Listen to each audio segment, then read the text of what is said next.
The Mist is the film that ends the way no studio would ever agree to let it end, a horror movie about monsters outside and something worse inside, human beings under pressure, but the version you saw almost didn't exist. Who you calling it? Myrick? Hey, Mr. Norton. I swear, you have got us all wrong. You're not too crazy about Did you know Darabont gave up his entire salary just to protect the ending? Or that the cast didn't know what the ending was until they saw the finished film? Today we're uncovering 14 hidden truths about The Mist 2007, including the character who was supposed to die and the co-star who saved her life. Number 1. Darabont gave up his salary to protect the ending. Frank Darabont knew Dimension Films would never agree to the ending he had written.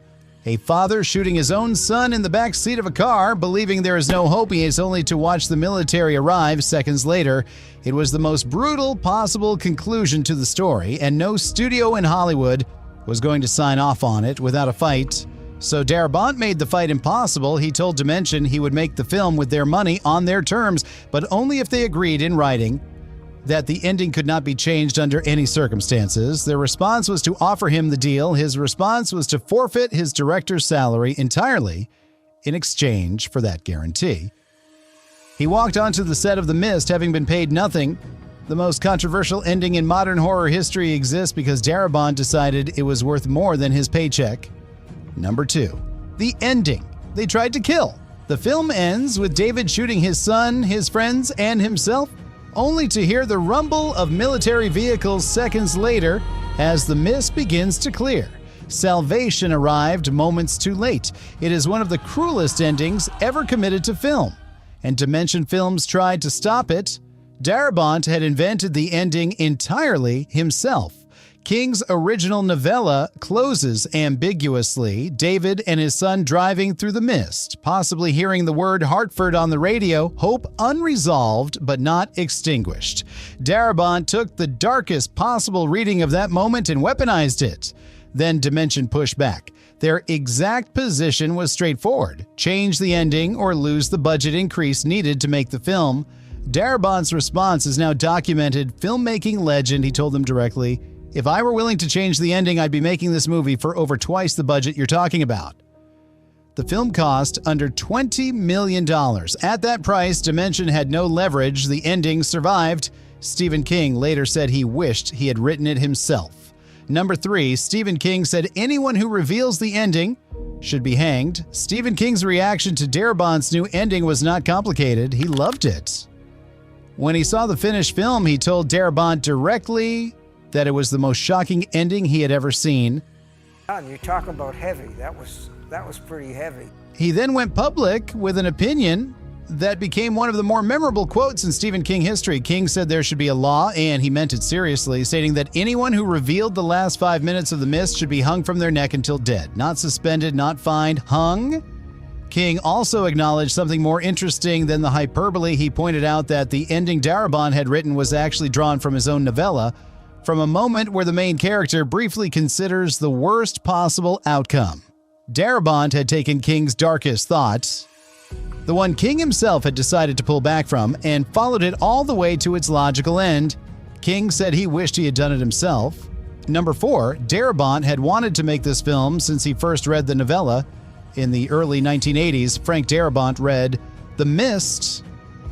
When it first appeared in Stephen King's Dark Forces anthology in 1980, he was young, he was not yet an established filmmaker, and he knew immediately that he wanted to adapt it. He spent the next 27 years trying.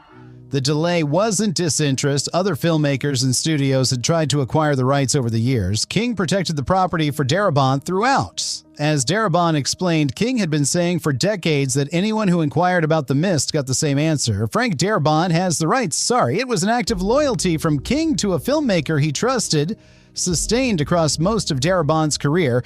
By the time The Mist was finally made, Darabont had also adapted The Shawshank Redemption and The Green Mile from King's work. He had earned the trust. He had also had 27 years to think about how to do it right. Number 5, the idea for the novella came from a supermarket window. Stephen King has described exactly where the story began. He was standing in a supermarket in Maine looking at the large plate glass window at the front of the store when the thought arrived, fully formed, what if giant insects flew into that window? The image led immediately to a second question and then a third. What would happen to the people inside? What would they do to each other? The creatures were never the heart of the story. The window was, the plate glass was the only thing separating the ordinary world from whatever was outside. And King understood that what made the scenario terrifying wasn't the monsters, it was the room full of people deciding how to respond to them. The novella was published in 1980. The observation in a Maine supermarket that started it all probably took about 30 seconds. The film it eventually became took 27 years to get made. Number 6, Darabont wanted to shoot it in black and white. Dimension said no. Darabont's original vision for The Mist was a black and white film. He wanted the visual language of 1950s creature features, the flat, high-contrast look of the B-movies that had first popularized this kind of story. The Mist itself, the creatures, the claustrophobic interior of the supermarket, all of it, he felt, would be more effective stripped of color. Dimension Films refused. A black and white horror film was not a commercially viable product in their view, and they were not willing to take the risk on a wide release. Darabont made the film in color. Then after it was finished, he cut a black and white version anyway, a director's cut that exists in the format he originally intended. That version was released on DVD and Blu-ray alongside the color cuts. Critics and fans who have seen both generally agree with Darabont's instinct. The black and white version is widely considered the superior cut. It also eliminates the one problem the color film has, the CGI on some of the creatures, which looks far less convincing in color than it does stripped to monochrome. Number 7. The creature designers were assembled like a supergroup. Darabont had a specific approach to the film's monsters. He didn't want a single effects house or a single design sensibility. He wanted a brain trust. He wanted the best people from different areas of the craft working together on different creatures so that no two monsters looked like they came from the same imagination. The central figure was Greg Nicotero, who Darabont found after asking Guillermo del Toro, who had done the practical effects work on Pan's Labyrinth.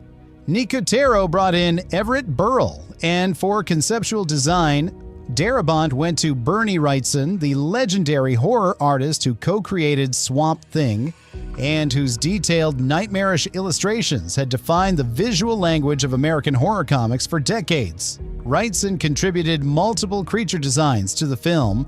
The massive creature that appears at the very end of the film, the one that dwarfs the highway, the one that makes everything that came before it feel small, was Wrightson's contribution. It is one of the most effective creature reveals in modern horror, and it exists because Darabont assembled the people capable of building it. Number 8, the film was shot in Louisiana while set in Maine, and King didn't notice.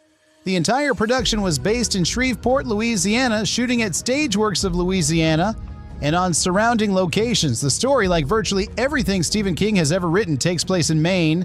The landscapes, the light, the geography, none of it was Maine. None of it was even close. King visited the set during filming. At one point, he was watching footage of the lakeside exterior of the Drayton family home, a location in rural Louisiana standing in for Maine coastal property, and leaned over to Darabont to ask whether he had shot that sequence in Maine. Darabont confirmed he had not. King, apparently satisfied with the answer to a question he thought he already knew, moved on. The man who has spent his entire career writing about Maine, who knows exactly what the light looks like on a Maine lake in summer, watched a Louisiana exterior and asked if it was his home state. The production took that as the highest possible compliment. Number 9. Melissa McBride's character was supposed to die, and a co-star saved her. In Darabont's original plan for the film, the character played by Melissa McBride, the woman with children who is glimpsed briefly at the end among the survivors being escorted by soldiers, he was supposed to be dead. Her body was going to appear briefly in the final sequence as a reminder that not everyone had made it. During production, McBride's performance was so strong and so affecting that the cast and crew found themselves unwilling to let the character go. The idea of her survival was first pitched by Jeffrey DeMunn, who played Dan Miller in the film and would later play Dale Horvath on The Walking Dead. DeMunn made the case directly that killing the character was the wrong choice. Darabont agreed, The death was written out. McBride's character survived, and her brief appearance in the final sequence, alive, unharmed, being helped to safety, would become one of the film's few merciful moments in an ending that otherwise offers none. McBride later joined DeMunn on The Walking Dead as Carol Pelletier, one of the series' most beloved long-running characters. Number 10. Darabont wanted Thomas Jane to play Rick Grimes on The Walking Dead.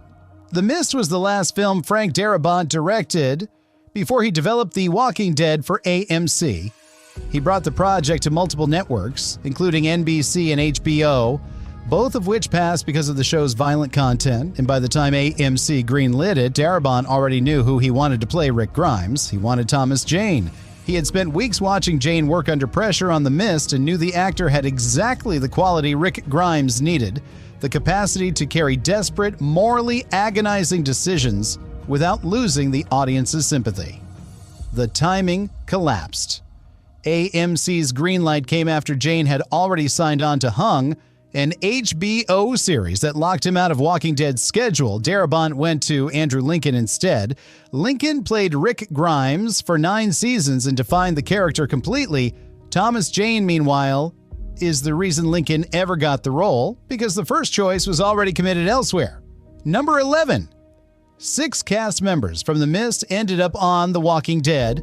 The overlap between The Mist and The Walking Dead is not coincidence. Darabont's working method has always involved returning to actors he has trusted before. After spending weeks in Shreveport with the cast of The Mist, he brought the best of them directly into the next project. Jeffrey DeMunn played Dan Miller in The Mist and Dale Horvath on Walking Dead. Laurie Holden played Amanda Dumfries in The Mist and Andrea on Walking Dead. Melissa McBride played a mother in The Mist and Carol Pelletier on Walking Dead. One of the show's most important long-running characters, Juan Gabriel Pareja, Sam Witwer, and Tiffany Morgan all crossed from one production to the other. Greg Nicotero, the creature effects designer Darabont brought in for The Mist, became one of The Walking Dead's most important directors and producers, shaping the visual language of the zombie series across multiple seasons. The Mist was not just a film.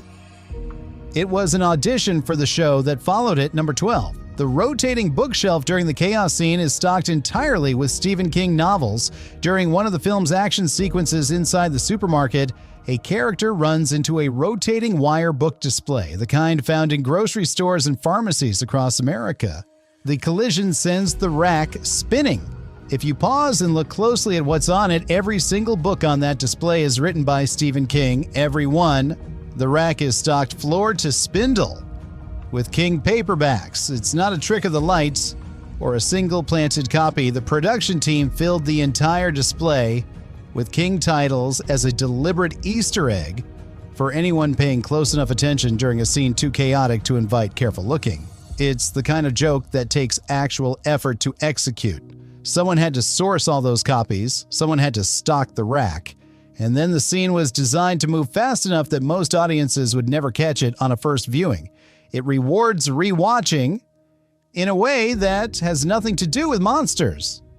Number 13, the ending came directly from a line in King's own novella. King just didn't use it. The ending that Darabont fought for, paid for with his salary, and protected through every stage of production did not come entirely from his own imagination. It came from King. In the original novella, David Drayton briefly weighs the worst-case scenario, the idea that if there is truly no hope, he would rather end things himself than wait for the creatures to do it.